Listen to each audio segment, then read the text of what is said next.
So you're probably wondering, what the F is a caucus and why is the one in Iowa so important? Today I'm going to answer that question using actual English. A promise I've already broken by using a made-up euphemism in my first sentence. Iowa has about 3 million residents, meaning it makes up about 1% of the total US population. So if it's only 1%, why are the caucuses such a big deal? Because Iowa votes before any other state, meaning that the Iowa caucuses have a wildly disproportionate influence on the votes of the other 49 states. And before you say, why are the primary voters in the other 49 states influenced so strongly by the voters in one single state? Let me give you an example from the YouTube universe. Okay, so it's not uncommon for famous YouTubers with large Twitter followings to be invited to movie premieres. Let's say you follow 100 people on Twitter. I know you follow way more people than that, but it makes the percentages a lot easier. And one of those people is a YouTuber who gets invited to a movie premiere, let's say the premiere of Batman vs. Superman in March. And let's say before the movie has even come out, many of the 100 people that you follow tweet their opinions about what they think the movie's gonna be like. So whose opinion is most likely to influence your decision about whether or not you see the movie? Obviously, it's going to be the 1% of the people you follow who have actually seen the movie, who got to see the movie before everyone else. Iowa is the YouTuber who got to see the movie, and you are the other 49 states who vote after Iowa. Okay, Josh, that's a very interesting YouTuber analogy, but what difference does this actually make in my life? So because corn is so important to Iowa, and Iowa is so important to people who want to be president, many people, including myself, believe that corn gets preferential treatment as opposed to other crops in the form of federal farm subsidies and policy decisions. Now that makes corn very profitable to grow, which means we have so much extra corn in the United States that we literally have to invent new ways to use it. Like you might have noticed that little sign at your gas station that says the gasoline contains 10% ethanol. And here in the United States, guess what we make our ethanol out of? That's right, you guessed it, corn. We have so much corn that we have to feed it to our cars. Or you might have noticed from the ingredients on your soda that it is sweetened using corn syrup. And if you are a United States resident who's ever traveled outside of our country, you might have noticed when you drank the soda in another country, you're like, wow, this tastes a lot different. Why? Because it's sweetened with actual sugar. And that's also how fast you talked after consuming all that sugar. I personally think that corn syrup tastes fantastic.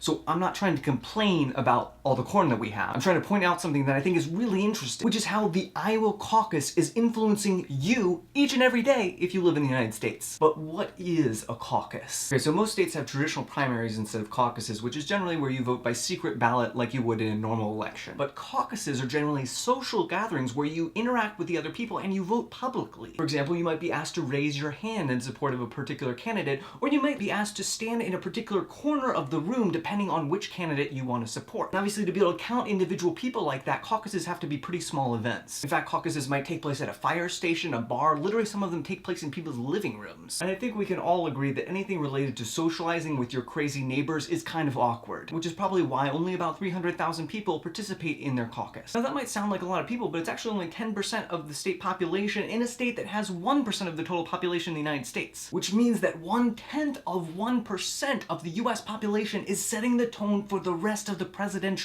election. Like, I don't think it's much of an exaggeration to say that groups of 10 or 20 people standing on one side or the other of their neighbor's living room are determining the course of human history. Now this week I actually spent 5 days in Iowa because I was giving some speeches at high schools, and the highlight of my trip was definitely seeing a functioning soda machine in the middle of a field. I'm not making this up, this is an actual picture I took on Snapchat. Let it not be said that Iowans are failing to do their part to help consume our large supply of corn syrup. But the good news is that all the Iowans I met were just fantastic people, and the people who go to caucus are people who realize how influential their vote is, and therefore they take the election very seriously, which unfortunately is not something I can say for the 40% of eligible Americans who don't vote on the day of the actual presidential election. AMPUTEE